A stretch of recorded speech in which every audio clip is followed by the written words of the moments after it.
दादा नाव की चाहिए नहीं जिम्मेदार वाले हां किसी ना वाले हां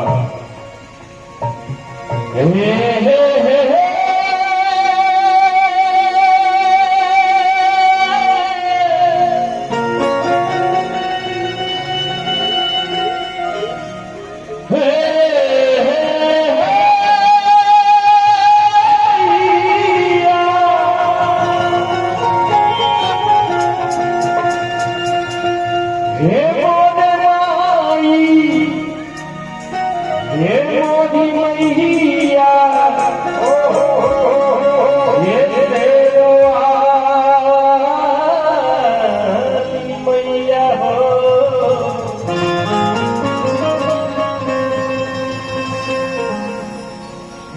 हमारी श्रोता सुन भैया भैया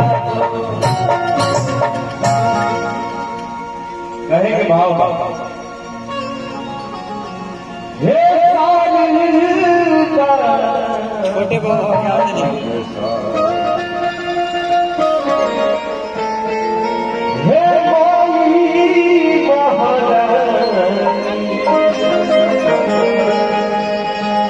जो नीला भद्रवा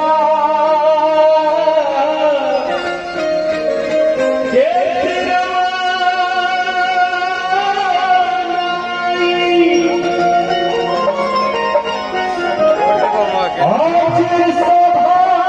बीच बानी है मैया आई तू ना